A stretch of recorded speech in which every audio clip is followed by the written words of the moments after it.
으로 태어나서 가장 고귀한 일은 올바른 정신을 만나는 것입니다.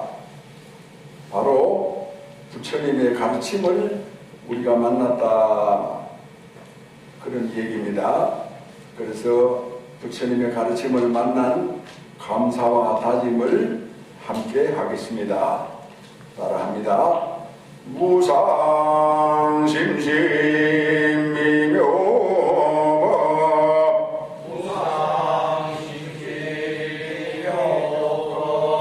백천만금 난조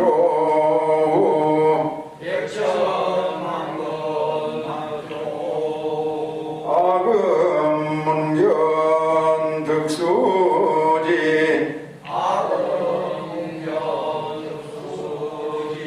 원해열의 진실이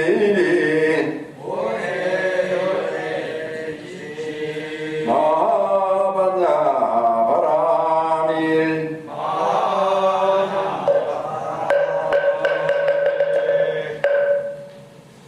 다 여러분 다 복 받고 싶죠? 복 받고 싶으면은 공짜로 되는 게 아니고 부처님의 연구를 큰 소리로 낭송을 해야 됩니다. 큰 소리로 낭송을 하면은 멀리까지 부처님의 가르침이 퍼져서 지나가는 신들도 부처님의 가르침을 듣고 기뻐하기 때문입니다. 복은 공짜가 없습니다. 자, 찬의의식을 같이 합니다. 지난 동안 지은 바 모든 악업은 무시에 탐진치로 말미암아서 몸과 말과 뜻으로 지었습니다. 제가 이제 그 모두를 참회합니다. 살생중대 금일참회 투도중대 금일참회 사음중대 금일참회 망어중대 금일참회 기어중대 금일참회 양설중대 금일참회 악구중대 금일참회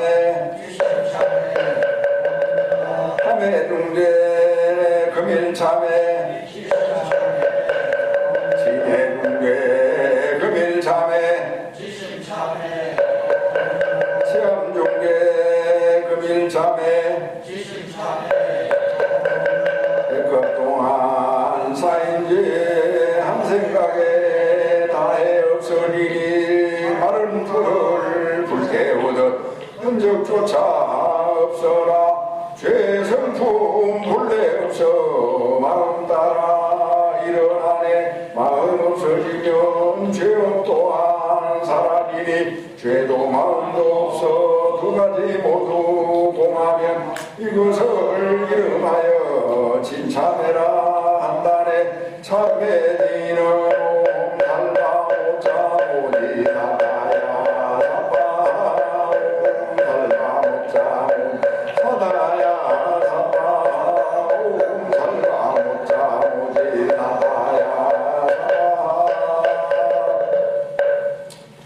오늘은 신축년 설날 아침을 맞이해서 먼저 부처님의 가르침을 한 곡조 전해드리겠습니다. 모두 합상하고 마음으로 잘 받아들이면서 깊이 생각을 해보세요. 맑은 바람 밝은 달은 진리의 눈이요 높은 하늘 넓은 땅은 마음의 등불 버들 푸르고 꽃 붉은 만호장 안에 네 집 문을 두드린 들 주인 없으리 내 생명 부처님 무량 공덕 생명 용맹 전진하여 바람일다 국토 성취한다 나무마반야 바람에 나무석가 모니불 나무석가 모니불 나무샤본사 석가 모니불 맑은 바람 밝은 달은 진리의 눈이요 높은 하늘 넓은 땅은 마음의 등불 버들 푸르고 꽃 붉은 만호장 안에 우리 서울이 300만 호가 넘는다 그러죠. 300만 호 서울에 루지문을 두드린들 주인 없으리. 이게 이제 신축년 부처님의 메시지가 되겠습니다. 자, 편히 앉아서 부처님의 가르침을 한번 생각해 보겠습니다. 우리 왜 여기 절 식구들은 왜 안 나타나노? 그 왜 그런 짓을 해? 그거는 나중에 할 때 해야지. 법문을 드려야지. 저런 이상한 친구가 다 있어.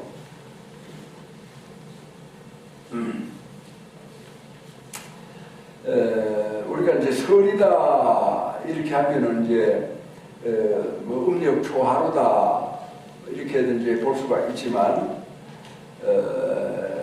음력 초하루다 그래서 그걸 그 정월이라고 합니다. 발을 정자. 발을 정자는 이제 옛날부터 근본을 말해요. 근본. 그래서 이제 설이다라고 하면은 우리가 이제 근본을 돌아본다. 근본을 생각해 본다.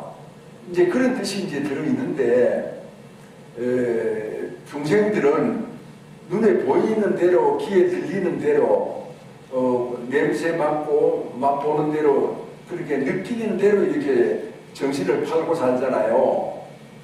그렇기 때문에 그만 근본을 잊어버리고, 팔린 정신에 따라서 이제 그렇게 살아가게 되는 겁니다. 팔린 정신에 따라서. 그래가지고 이제 사실은 근본을 생각하지 못하고, 먹는데, 무슨 저기 옷차림을 갖추는데, 그런 것에 이제 생각을 해서 설이다, 이렇게 하고 이제 축하해서 지내는 것 같아요. 그러면 근본을 생각하는 것이 뭡니까? 근본을 생각하는 것은 바로 내 자신을 생각하는 거예요. 우리가 이제 한 해 동안 어떻게 살아왔고 또 어떻게 살아갈 것이다 뭐 이런 생각을 하는 거죠. 그 다음에는 이제 조상을 생각하는 거예요. 내가 이렇게 있다라고 하는 것은 조상이 계시기 때문에 내가 있는 거거든요. 자, 그러면 나를 생각하고 조상을 생각하고 그 다음에는 후손을 생각하는 겁니다. 자식을 낳고 키운다. 그런데 요즘 이제 세간살이가 좀 얄팍해졌어요. 그게 세상이 얄팍해졌다는 것이 아니라 사람의 생각이 얄팍해진 거예요. 그래가지고 입에 맞는 거, 몸에 좋은 거, 또 기분에 좋은 거 이런 것만 탐해요. 그런 것이 아니면은 아주 중요한 것이라고 하더라도 그걸 그냥 무시하거나 지나쳐버리고 이제 말게 되죠. 그런 이제 풍조가 있어가지고 젊은 사람들도 시장가를 잘 안 가고 남자가 여자를 좋아하고 여자가 남자를 좋아하는 것은 똑같다 하더라도 아이를 낳지 않으려고 해요. 그런 이제 이상한 풍조가 와 있습니다. 그래서 젊은 친구들을 만났을 때 결혼했느냐 이렇게 물어보면은 10명 만나면은 한 2~3명 정도가 결혼을 했다라고 하고 7, 8은 결혼을 안 한 사람들이에요. 그러면 그 아이들이 결혼 안 한 그 아이들이 하늘에서 떨어진 것도 아니고 땅에서 솟아난 것도 아니에요. 그럼 왜 그렇게 됐느냐? 어미 아비가 가르치지 않아서 그래요. 그럼 뭘 가르쳐야 되느냐? 다 데리고 오라니까. 이리로 데리고 와. 실상을 오라고. 뭘 가르쳐야 되느냐? 이제 그 사람이라고 하는 것은 누구라고 하더라도 태어났잖아요. 자기가 태어난 거예요. 누군가로부터 태어났단 말이에요. 그럼 태어났으면은 남도 태어나게 해줘야 되거든요. 또 자기가 자기 자신이 누군가로부터 양육을 받았어요. 그러면 남도 양육을 해줘야 돼요. 이게 뭐냐 하면은 인간의 계속성이에요. 그리고 인간의 계속성은 깨달음으로부터 시작이 되는 것이죠. 자감이라고 하는 것으로부터 부모님이 나를 낳으시고 이렇게 키워주셔서 너무나 고맙습니다. 너무나 감사합니다. 라고 하는 이런 마음으로부터 이제 계속성이 시작이 되거든요. 그러면은 이제 얘기를 좀 더 직접적으로 하자면은 시집장가를 안 가는 사람은 뭐냐? 부모님이 낳고 키워주신 것에 대해서 고마워할 줄 모르는 거예요. 그러니까 어미 아비가 그 아이들에게 고마움이 무엇인가라고 하는 것을 깨닫도록 그렇게 이끌어주지 못한 겁니다. 그냥 뭐 돈이나 몇 푼 주고 뭐 옷이나 해이 비고 그냥 내 편기 두잖아요. 그러니까 자식들의 머릿속은 텅텅 비었습니다. 그죠? 그 텅텅 비인 자식들의 생각 머릿속에는 누가 들어가 있습니까? 누가 들어가 있어? 정교조가 들어가 있습니다. 정교조가 들어가가지고 그냥 이 세상을 이상하게 가르쳐 놔도 있어요. 그래서 다 젊은 친구들이 삐뚤어져 있는 그런 이 상황이야. 그런 어떤 파도 속에서 한 가지가 뭐냐 하면은 장가를 안 간다. 왜냐? 힘들어서 애 키우기 어렵다. 이런 이제 생각을 하는 거예요. 그 우리가 어렸을 때는 할머니나 할아버지로부터 무슨 말을 듣고 자라느냐 하면은 애는 생기는 대로 낳아야 된다. 왜 그러냐 하면은 애는 다 지 먹고 살만한 복덕을 갖추고 태어나기 때문에 식구가 많다고 해서 굶어 죽는 법이 없다. 생기는 대로 키워라. 이렇게 이제 얘기되는 거야. 내가 이제 그 인생을 한 70여 년을 이렇게 살다 보니까 뭐 듣고 싶지 않아도 들은 것도 있고 보고 싶지 않아도 보는 것도 있고 이렇게 해가지고 이것저것 뭐를 좀 아는 게 조금은 있어요. 이제 그 중에서 하나가 박정희 대통령이 참 천재입니다. 천재인데 그 천재도 실수한 게 있어. 뭘 실수했느냐 하면은 가장 잘못된 게 한글 전용화를 했어. 그래서 한문을 안 가르친 거야. 그래서 사람들 머릿속에 들여다보면은 머리가 전부 다 정확한 뜻은 모르고 대충 얼버무리는 거야. 뭘 알아도 깊이 아는 게 아니라 그냥 눈치껏 때려잡는 거예요. 그것이 이제 적당하게 한두 번 살아가는 거는 좋지만 남을 가르치는 데는 그는 완전히 꽝이야, 꽝. 남을 가르치려면은 정확하게 알아야 되거든요. 그 한문을 배우지 않아가지고 정확하게 알지를 못해요. 그거는 박정희 천재가 큰 실수를 한 거예요. 또 두 번째 실수가 있어요. 그게 바로 이제 산하제한이야, 산하제한. 뭐 둘도 많다. 하나만 낳아서 잘 키우자. 뭐 둘만 낳아서 잘 키우자. 이래가지고 예비군 훈련 받으러 가면은 거기서 이제 접수를 받아가지고 그 자리에서 이제 뭐라고 할까 무슨 뭐 아이 못 낳는 수술을 시켜가지고는 그런 사람은 또 훈련도 안 시키고 집으로 돌려보내주는 거예요. 그래 이제 젊은 기분에 또 이제 젊은 사람들도 나이가 좀 들어도 한데 모아놓고 제복을 입혀놓으면 어린애가 되거든요. 그게 단순해진단 말이에요. 그러니까 너도 나도 해가지고 그만 인구가 많이 줄어들어 버렸어요. 그리고 우리가 이제 이 좁은 땅에서도 한 1억 정도가 살면은 굉장한 힘이 됩니다. 그것도. 그 가운데 천재도 나고 천재 하나가 나면은 한 사람이 50만 명을 먹이 살리잖아요. 그런 어떤 그 생각을 안 하고 우리가 지금 살아가지고 오늘날 여러 가지 고통을 많이 겪고 있는 겁니다. 자, 아무튼 이렇게 해서 이제 아이를 낳아서 키운다라고 하는 것은 뭡니까? 내가 누군가로부터 낳고 양육을 입었기 때문에 그 은혜에 보답하고 감사한다. 이런 마음이 이제 근본이라는 거예요. 그래서 그런 마음에서 이제 인생을 살아야 되는데 그런 마음에서 인생을 살지 못하고 지 편한 대로만 사는 겁니다. 그리고 또 세상에 이제 이 돌아다니는 말들이 얄팍한 그런 말들이 있잖아요. 그 얄팍한 그런 말들에 휩쓸려서 그런 게 이제 또 인생을 살아간다. 이게 그런 것이 돼요.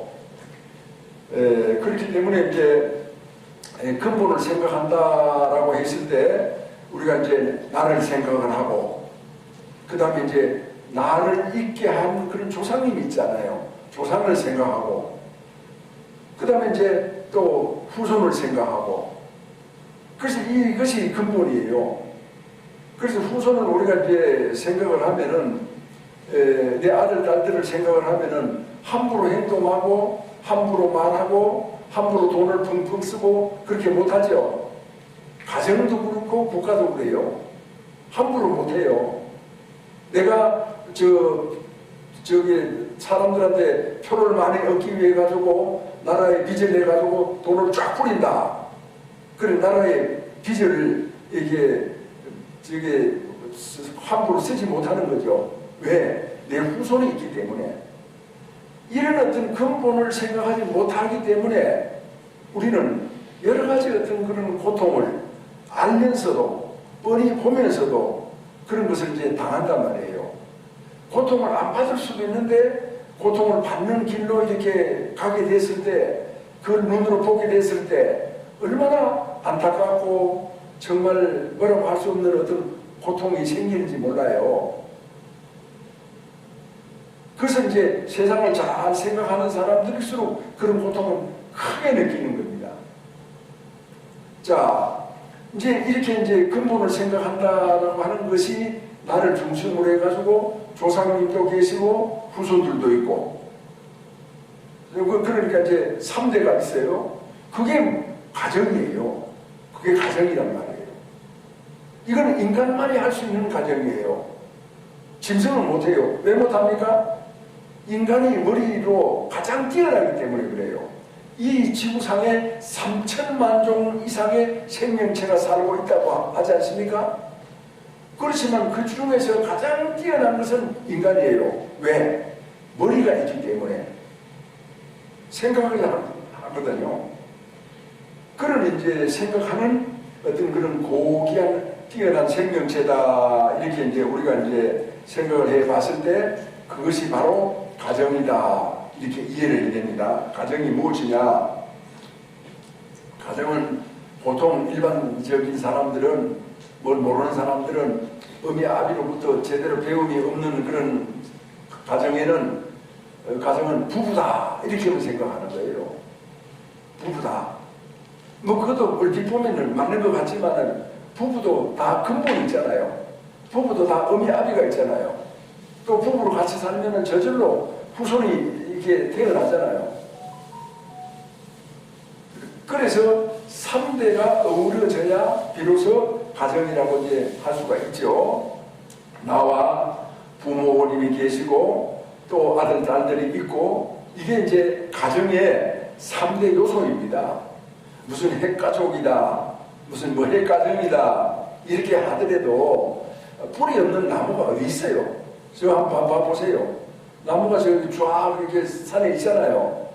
뿌리는 안 보이죠? 안 보인다고 나무가 죽었습니까? 조상이 돌아가셔가지고 안 보인다고 조상이 없습니까? 조상이 없이 어떻게 우리가 태어나요?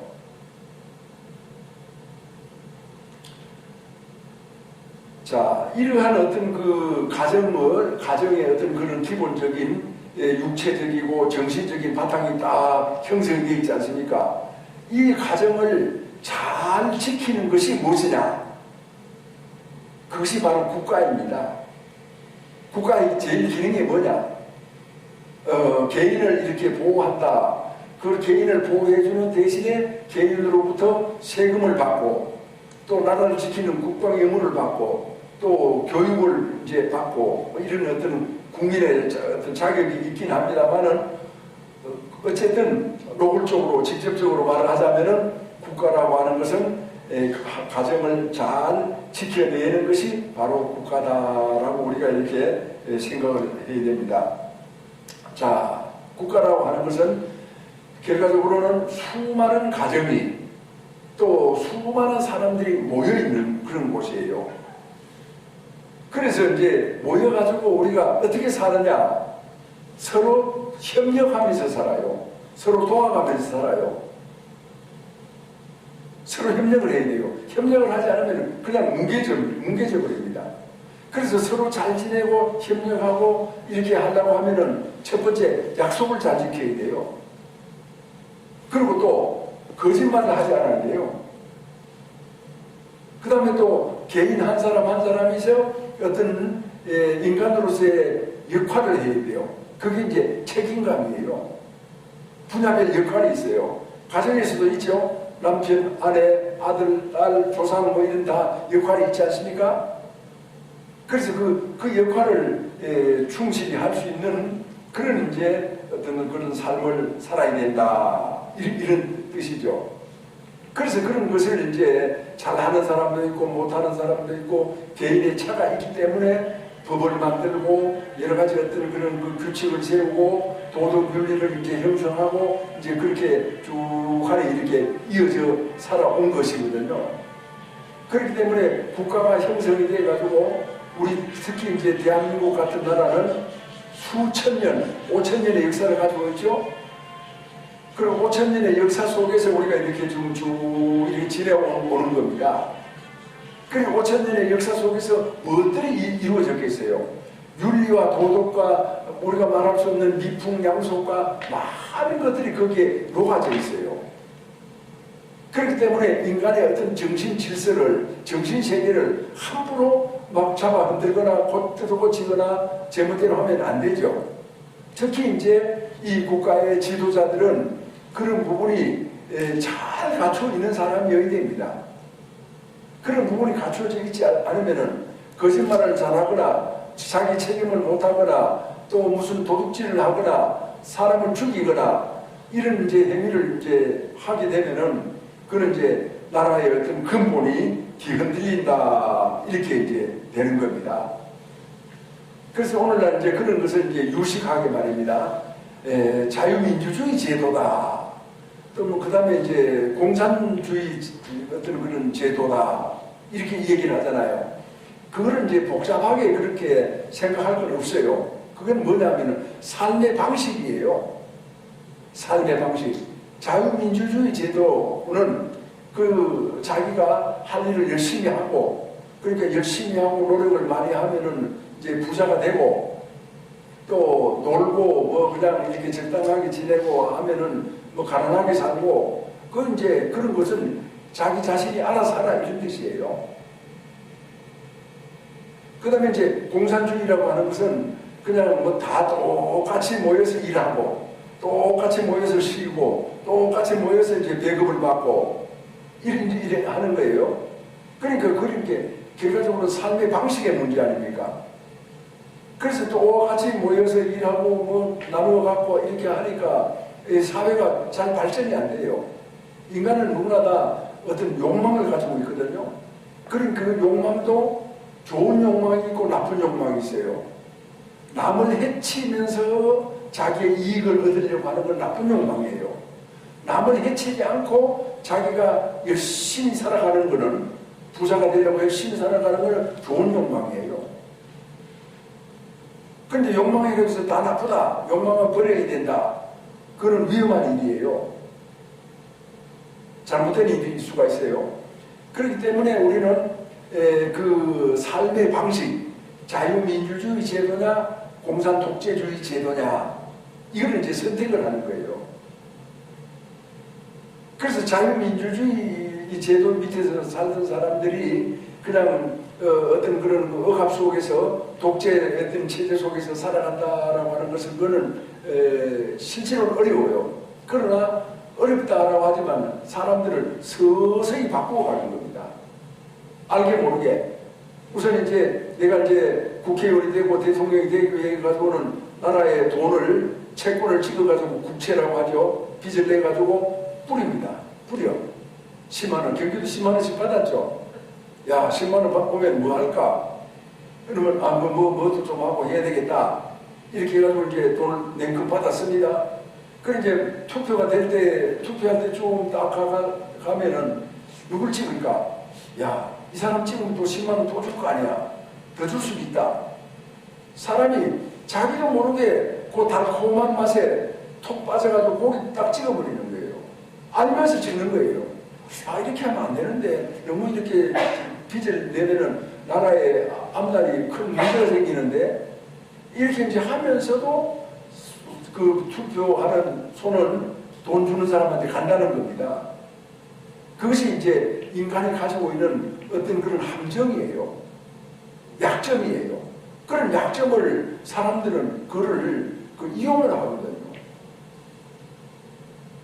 그런 이제 일들이 이제 생기기 때문에 그것이 점점 이렇게 사람들을 이렇게 인기 위주의 정책을 해가지고 사람들은 점점 올바매고 검어지고 이렇게 해서 나중에는 나라가 망하거나 독재가 되버려요.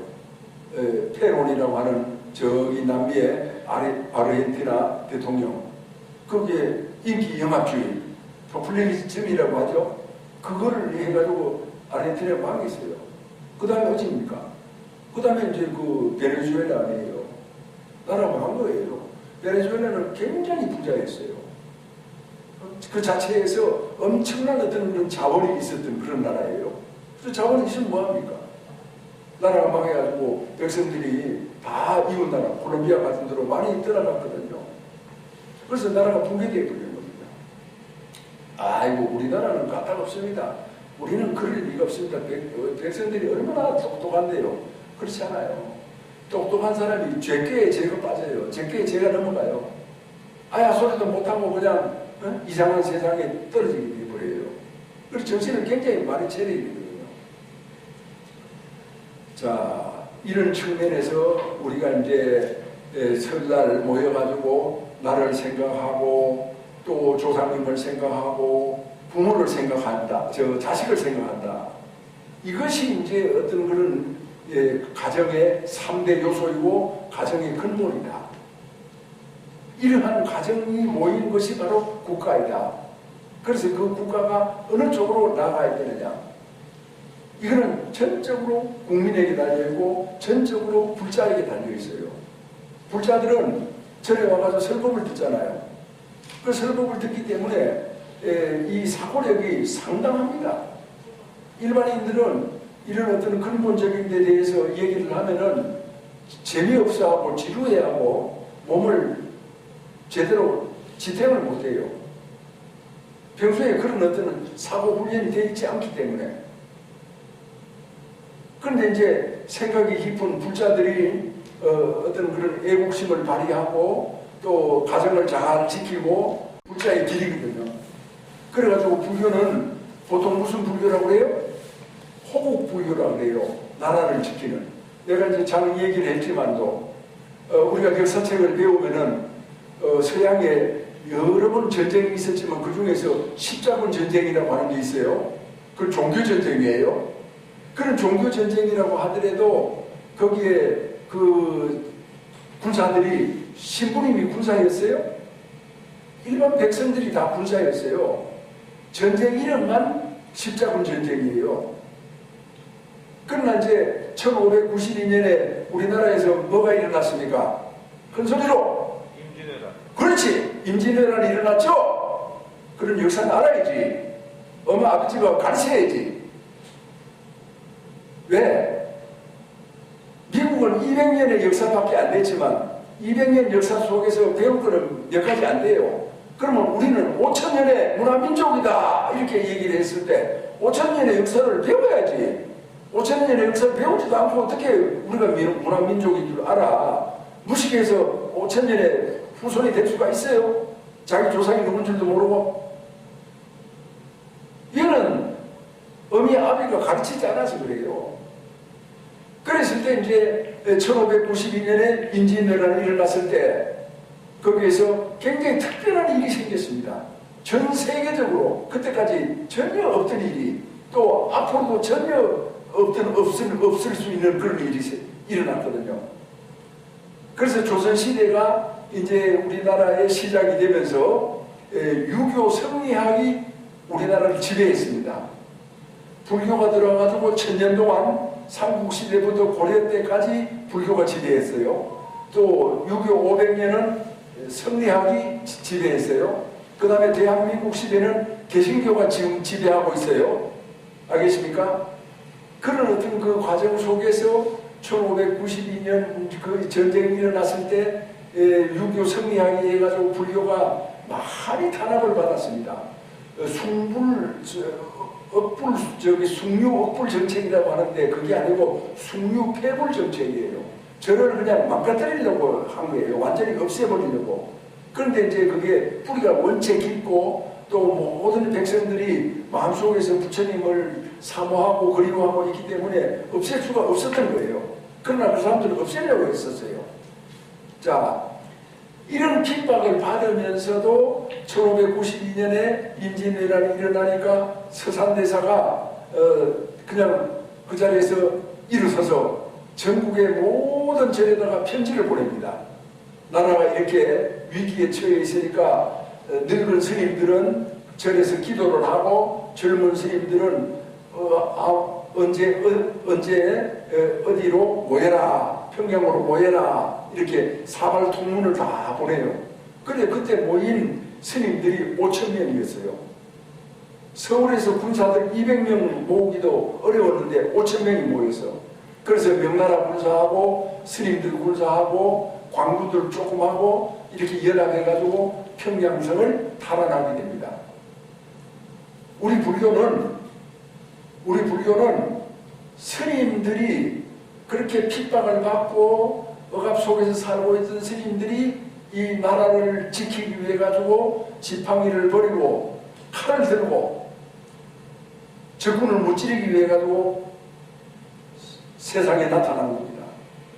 이거는 그 전에도 없었고 그 이후에도 없었어요. 그래서 우리 대한민국 불교는 중국 불교하고도 다르고 일본 불교하고도 다르고 인도 불교하고도 다른 특별한 호국불교예요. 호국불교. 그러면 뭘로 호국을 하느냐? 정신으로 호국을 하는 거예요. 그 정신은 뭐냐? 부처님 가르침이에요. 그래서 호법으로 부처님 가르침으로 나라를 지킨다. 이것이 이제 해인사에 지금 모셔진 팔만대장경도 바로 그런 정신이고 1592년 임진왜란이 일어났을 때 스님들 군인이 5,000명이 일어나가지고 평양성을 탈환한 것도 그런 정신이에요. 그런 이제 불교를 가지고 있는 이 조국 대한민국이란 말입니다. 그렇기 때문에 나라가 잘못됐을 때 가장 붕괴하는 사람이 누구냐? 스님들이고 불자들이야. 피땀으로 이 나라를 지키고 이 나라를 갖고 왔기 때문에 자, 그래서 우리는 1592년 이후로 이제 지금까지 쭉 이렇게 살아오고 있으면서 대한민국은 이승만이라고 하는 아주 걸출한 그런 인물에 의해 가지고 건국이 됐어요. 이승만 박사는 아주 철저한 개신교인이에요. 그래서 저는 처음에는 그분에 대해서는 몰랐어요. 알려고 생각지도 않았어요. 뭐 여러 가지 이유로. 근데 이제 가만히 정신을 차리고 들여다보니까 이 행적이 너무너무 놀라우고 대단한 거예요. 그래서 저는 생각을 했어요. 아, 이승만 대통령은 여러 생에 참 우리 한반도에 태어난 그런 인물인데 저기 금생에는 개신교인으로 태어나가지고 미국에 가서 박사학위도 받고 석사학위도 받고 독립운동을 했다. 나라를 건지기 위해서. 그래서 이승만 대통령한테 뭐라고 붙이느냐. 구국의 보살이다. 이렇게 저는 얘기를 해요. 구국의 보살은 금생에는 스님으로 태어났지만 다음 생에는 미국에 태어날 수도 있어요. 그것이 불교의 윤회 제도예요. 윤회 사상, 환생 사상. 그리고 여기 이제 큰 스님께서도 태어나셨거든요. 태어나신다고 했거든요. 돌아가실 때 나는 다시 와서 이 불교 운동을 할 거다. 이렇게 저한테 말씀을 하셨거든요. 제가 들은 장본인이잖아요. 그래서 어서 오십시오. 기왕 오실 것 같으면 하루라도 빨리 오십시오. 이래서 기도를 저 티베트 수미산이라고 하는 곳에 가서 3차례나 기도를 올렸고 오셨다. 그러니까 이제 이승만 박사도 구국의 보살로 또 미국의 힘을 가지고 또 미국의 어떤 그런 자유주의 정신을 가지고 하려고 하면은 개신교인이 돼야 되잖아요. 세세생생 태어나는 인간의 삶 속에서 어느 때는 유교학자도 되고 어느 때는 불교 고승도 되고 어느 때는 개신교 장로도 되고 목사도 되고 그렇게 하는데 그게 뭐가 나쁩니까?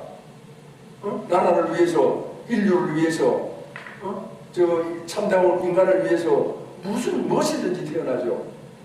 그래서 우리 부처님께서는 과거 인행시에 수행을 할 때 어디 산속에서 가만히 수행을 하시는데 눈이 너무 많이 내렸어요. 그래서 그 절벽 밑에 호랑이가 새끼를 쳐가지고 키우고 있었는데 눈이 너무 많이 내리니까 호랑이가 먹을 것이 없어가지고 죽게 돼버렸어요. 어미가 죽게 돼버리니까 새끼도 다 죽잖아요. 그래서 그것을 내려다 보신 부처님께서는 그 호랑이에게 몸을 던져버립니다. 그래서 호랑이의 먹이가 돼가지고 그 호랑이도 살리고 새끼들도 살리고 그런 이제 자타카라고 하는 본생담의 얘기가 전해지고 있거든요. 그래서 삶이라고 하는 것은 생명이라고 하는 것은 존재라고 하는 것은 알게 모르게 서로 헌신하는 거예요. 이바지하는 거예요. 조상은 자손들에게, 자손은 또 그 후손들에게 여러 어떤 그런 생명체들끼리 같이 어우러져 가지고 서로 기여하고 또 기여받고 이렇게 이제 도와가면서 살아가는 것이거든요. 그게 이제 현대 생물학에서 통섭, 융합 이런 이제 말로 등장을 하고 또 그런 어떤 학자들이 세계적인 학자들이 우리나라에 지금 있습니다. 뭐 최재천 박사 같은 분들도 그런 분들이에요. 그런 분들이 이렇게 책을 내가 읽어보면은 불교를 공부를 안 했는데도 불교를 말하고 있어요. 내가 봤을 때. 그러니까 사람은 좀 생각만 괜찮으면 다 그렇게 근본으로 돌아가게 돼 있다 이겁니다. 뭐 불교를 가르치지 않아도 딱 들어가게 돼 있고 그 최대천 박사 같은 분은 서산에다가 국립생태연구원을 만들어 놨잖아요. 근데 그분은 불자들하고 얘기하는 걸 아주 좋아하는 거야. 그래 사람이 가면은 불자들이 스님들이 가면은 놔주질 않는데 얘기하느라고. 그러니까 이제 자기가 공부해왔던 것이 불교에 다 있는 거야. 그렇게 불교를 아주 좋아하고 심오하다고 하고 불교야말로 참 이 지구를 위해 가지고 정말 참 있어야 될 꼭 그런 사상이다 이렇게 이제 생각하는 거 아니겠습니까? 자, 아무튼 설날 아닙니까? 조상을 생각하고 또 나를 생각하고 우리들의 아들, 딸들을 생각하고 그것이 가정의 3대 요소였을 때 그런 가정들이 수없이 많이 모여있는 것이 우리 국가다. 그러니까 국가가 뭡니까? 큰 가정이라는 뜻 아닙니까? 나라, 국자, 가정, 가짜 아닙니까? 큰 가정. 이 가정을 어떻게 만들어야 되느냐? 거짓말쟁이들이 이 가정을 지키게 만들어야 됩니까? 눈 똑바로 뜨고 우리가 살아야죠. 자칫하면 큰일 나니까 이 가정이 붕괴되잖아요. 가정이 붕괴되면 나이 든 사람들이야 죽으면 되지만 어린 생명들이야 무슨 죄가 있어요? 그걸 어떻게 강론의 불구경하는 것처럼 멍청이 바라다보고 그냥 지나고 나는 또 전라도다 이래가지고 전라도는 누구 편이다 이렇게 하고 나는 경상도다 경상도는 누구 편이다 이렇게 하고 그런 생각이 어디 있어요? 내가 말입니다. 어느 스님들하고 모임이 있었어요. 모임이 있었는데 이제 그 모임에 가가지고 우리는 호국 불교니까 국가를 잘 지켜야 된다 이런 얘기를 하니까 어떤 스님이 전라도에서 출가한 스님이야. 막 화를 내가지고 스님은 말이야 왜 우파만 지지하고 스님이 그렇게 불공평해서 되느냐 그러는 거예요. 그래서 내가 그 얘기를 듣고 가만히 있다가 웃으면서 스님 그 부모 형제를 버리고 출가했잖아요. 그렇지 출가했지. 내가 출가했잖아. 그럼 뭐 몰라서 물어? 그러면 전라도도 출가를 해야지. 전라도까지 버리고 출가해야지. 전라도는 아직 안 버리는 모양이죠. 내가 이래 버렸어. 그러더니만 할 말이 없지. 다 버려야죠. 그러면 전라도도 버리고 경상도도 버리면 남는 게 뭡니까? 아는 사람! 대한민국이지. 대한민국이잖아. 그럼 대한민국을 우리가 만들어야지. 오늘 여기 오신 분들은 정말 애국자들입니다. 자신을 생각하고 나라를 생각하고 부모를 생각하고 후손을 생각하고 이 얼마나 뜻깊은 그런 생각이고 인생들입니까? 그런 인생들이 여기 모여서 우리가 이제 설법을 듣고 한 해의 삶을 되돌아보고 다짐을 하고 조상께 감사하는 그런 마음을 가진 어진 분들입니다. 코로나 때문에 3, 4명 이상 모이는 데 가지 마라 이렇게 했다 하더라도 용기를 가지고 오셨잖아요. 코로나도 인간의 정신 가운데서 용기는 무서워해요. 겁을 내요. 진정으로 용기 있는 사람에게는 그런 잡균들이 달라붙지 않아요. 그래서 우리나라 모든 지도자들이 정직하고 약속을 잘 지키고 또 이 사회가 공정하고 내질 거짓말을 하지 않고 또 자기 개인 위주로 자기 편끼리만 이렇게 어울려가지고 살아가는 그런 그 대립과 갈등의 어떤 그런 고를 만들지 않는 이런 어진 사람들이 우리의 지도자가 되어야 되고 우리나라를 이끌어가야 돼야 우리들의 후손들이 살아가기가 좋다라고 하는 것을 명명백백하게 우리가 이해하는 오늘 설날이 됐으면 좋겠습니다. 울려서 걷기를 진동하여 천리산이 밝아지고 장장해서 걱정 몸소식이 급후에 찬란해라 일찍 형상으로 무령성을 떨쳤으니 도솔산이 당당하여 그의 소리 영원하리 내 생명 부처리 무량 공덕생명 용맹 정진하여 바람일다 국토 성취한다 낭만